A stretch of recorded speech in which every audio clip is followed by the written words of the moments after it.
Hi, welcome back to the course Life of Christ. We're in class 29, a two-part class having to do with Jesus and the blind, which is part of our series of classes here in the middle of the course about Jesus and healing. Let me invite you to turn with me to Matthew chapter 9. We're going to begin in verse 27 and read a short story about a blind man. As Jesus went on from there, two blind men followed him, calling out, "Have mercy on us, Son of David." When he had gone indoors, the blind men came to him, and he asked them, "Do you believe that I am able to do this?" "Yes, Lord," they replied. Then he touched their eyes and said, "According to your faith, let it be done to you." And their sight was restored. Jesus warned them sternly, "See that no one knows about this." But they went out and spread the news about him over all that region, as many other people do after that same warning. Now, several interesting things in this story. One is that they call out and they call him the Son of David, which is a messianic title. And so when Jesus says, "Do you think I'm able to do this?" or "according to your faith, it shall be done," he's not only perhaps referring to their faith in his power, but also their faith in his identity. Like the centurion seemed to recognize Jesus as a man of authority. When they call him the Son of David, perhaps they're just like the woman with the flow of blood who tried to touch the edge of his cloak because she knew that the Messiah's cloak would have healing in its fringes. And so this story follows right after that story in Matthew. And so perhaps they have that same belief. Jesus is not only powerful, but also the Messiah. And so that's why they believe that he can heal them. Now let me invite you to turn to a little bit different story, also about a blind person, in Mark chapter 10.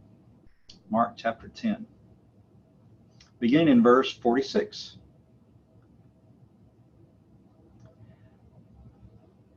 It seems that in the context of this story that Jesus has now started out from Galilee and he's heading south toward Jerusalem for the last time to come into the last week of his life, then eventually be arrested and crucified. And so they've come down probably the Jordan Valley and kind of skirted the eastern edge of Samaria. And by the time they get to Jericho, that's almost all the way south to Jerusalem. Only a few miles are lacking. And so it says, "Then they came to Jericho. As Jesus and his disciples, together with a large crowd, were leaving the city, a blind man, Bartimaeus, which means son of Timaeus, was sitting by the roadside begging. When he heard that it was Jesus of Nazareth, he began to shout, 'Jesus, Son of David, have mercy on me.' Many rebuked him and told him to be quiet. But he shouted all the more, 'Son of David, have mercy on me.' Jesus stopped and said, 'Call him.' So they called to the blind man, 'Cheer up, on your feet, he's calling you.' Throwing his cloak aside, he jumped to his feet and came to Jesus. 'What do you want me to do for you?' Jesus asked him. The blind man said, 'Rabbi, I want to see.' 'Go,' said Jesus, 'your faith has healed you.' Immediately he received his sight and followed Jesus along the road." Now let's talk about several details here that seem to be different between the different versions of the story that you see listed here. Luke's version says that when this story happened, Jesus was coming into Jericho. And Mark and Matthew say that it happened as he was leaving Jericho. And so some people look at that and they say, see, the Bible is unreliable. It's got a contradiction. How can you be leaving the city in one way and coming into the city in another version? And yet, if you look at a map, if you look over here on the right, you see where this star is Jericho. And then you see a little bit further southwest, Herodian Jericho.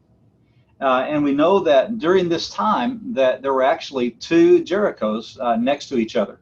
The older Jericho, the one further to the north, was probably the one where Joshua came in, conquered the city, and the walls fell down.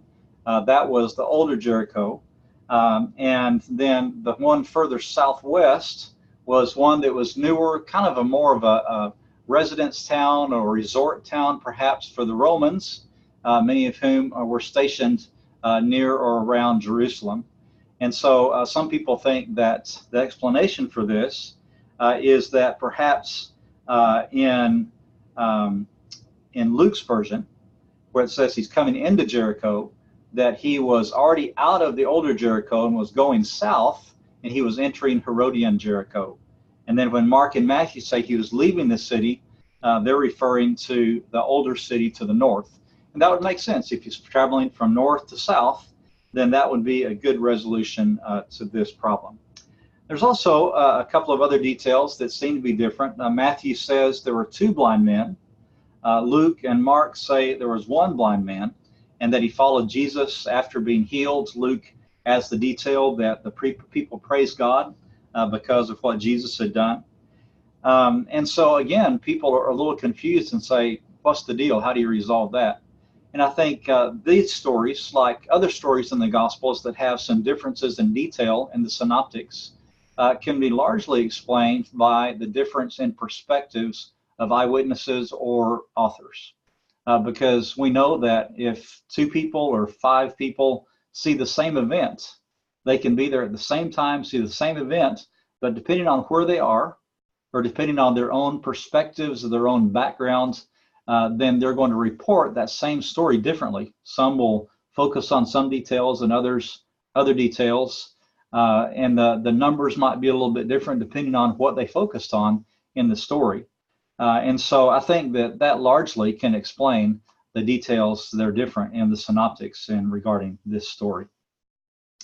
Now, with this story and with the story before, specifically Jesus says that their faith had a role in them being healed. In the first story, Jesus said, according to your faith, it's done to you.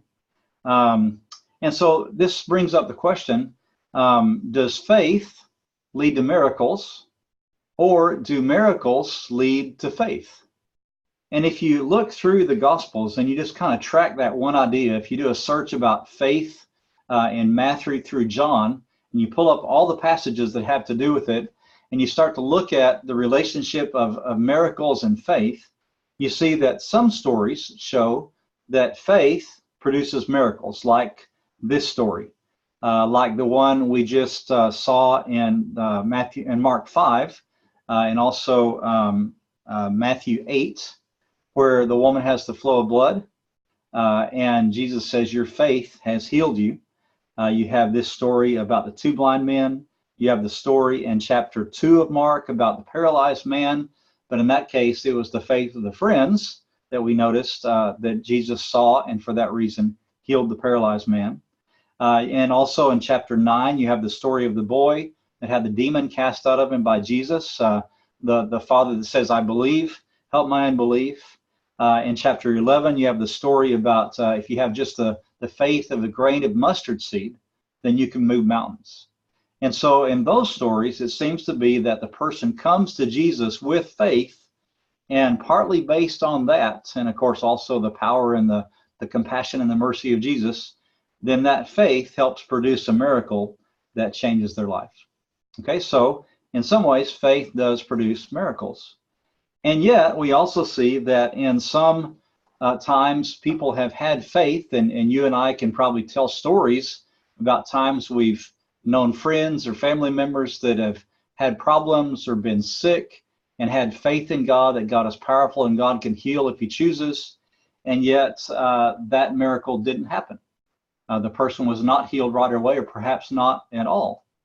And so that causes some confusion and perhaps resentment and even anger with God. It seems like God is selective in who he heals. And we've talked about God's sovereignty and about the way God works and how we don't always understand it. And so there are some times when it seems like faith doesn't always produce the results that we might desire. Then if you look at other stories in the Gospels, you have people that come to Jesus and they're just asking for help. And so they receive a miracle, and either because they received the miracle or because people around them saw Jesus do a miracle with them, then that produced faith. If you look at, for example, the whole section of Mark 1, 21 through 45, several healings and exorcisms there, the people believe because of the healings. In other words, the healings happen first, the exorcisms happen first, and the people look at what Jesus did and who he is, and they're amazed, and it says they believe. Even the demons believe. The demons are convinced They're just not obedient to God. And then also in Mark chapter 2, you have the paralyzed man whose friends have already had faith that helped produce the miracle. But then when the people saw that miracle, then the people had faith too. So in that case, you saw faith on the front and the back ends of that story. And so, again, you have the idea of miracles producing faith. And you could also say that sometimes miracles don't produce faith. You have the Pharisees many times, they will be there present for a miracle, and instead of appreciating the miracle and putting their faith in Jesus, then they find something to criticize, or even worse, like Matthew 12. It talks about how he heals a man who is deaf and mute. And because of that in the conversation, the Pharisees went out to plot to kill Jesus. Not only they don't have faith in Jesus, they actively began to seek to persecute him and to kill him. And then you also see that sometimes the lack of faith in general, like we saw in the story of Mark 5 and 6, says that Jesus couldn't do many miracles there because of their lack of faith. And so we know that the faith and the miracles are connected. We don't always know what order they'll come in. And because God is sovereign and because we don't know or understand everything, we may not always like or understand the results after the miracle or the faith. But again, we'll leave that in God's hands. Now, there's another story about a blind man in this first part of the class that I want to focus on. It's over in Mark chapter 8, beginning in verse 22. Mark chapter 8, verse 22. Now we're in a little bit different spot. We're in Bethsaida, which is back up in Galilee. We're not in the same time period as the previous story. But Bethsaida is just to the north of the Sea of Galilee and a little bit east of the Jordan River. So it says they came to Bethsaida, and some people brought a blind man and begged Jesus to touch him. He took the blind man by the hand and led him outside the village, which is a little bit strange. When he had spit on the man's eyes and put his hands on him, Jesus asked, "Do you see anything?" He looked up and said, "I see people. They look like trees walking around." Once more, Jesus put his hands on the man's eyes. Then his eyes were opened, his sight was restored, and he saw everything clearly. Jesus sent him home, saying, "Don't even go into the village." And so this is just a little bit different in terms of how he did the miracle, where he takes him outside the village for more private healing. He spits, he says, spits on the man's eyes and puts his hands on him, and yet the result is only a partial healing. And then it says he puts his hands on the eyes again, and then he's completely healed. And you kind of wonder again, why did Jesus do it that way? I mean, it wasn't as if he didn't have enough power the first time. It wasn't as if he, couldn't do the miracle the first time. There must have been some other reason. It's the only example, in fact, we have in the Gospels of a progressive healing. And so you wonder if perhaps Jesus is trying to teach something else. And if you look at the context of this, this is in a whole section where the disciples are coming to realize more and more who Jesus is and what he can do.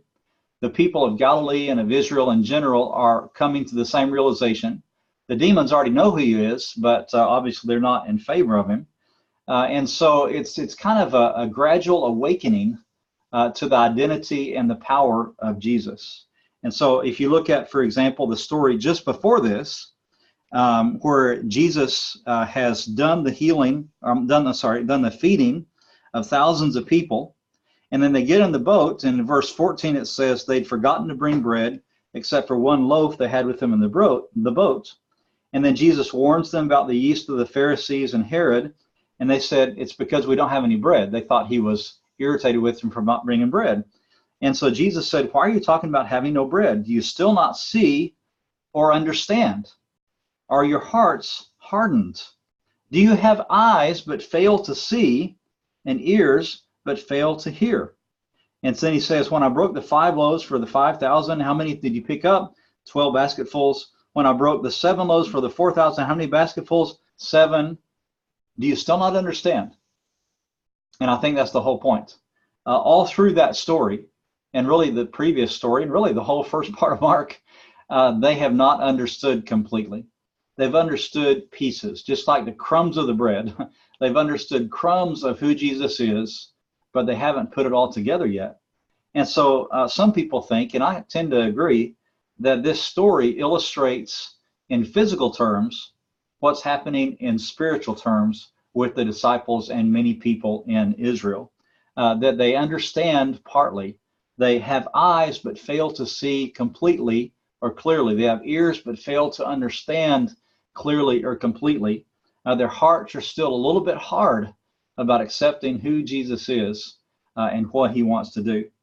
And so it seems like it's kind of an acted out parable about the physical and spiritual sights that Jesus is dealing with in these stories.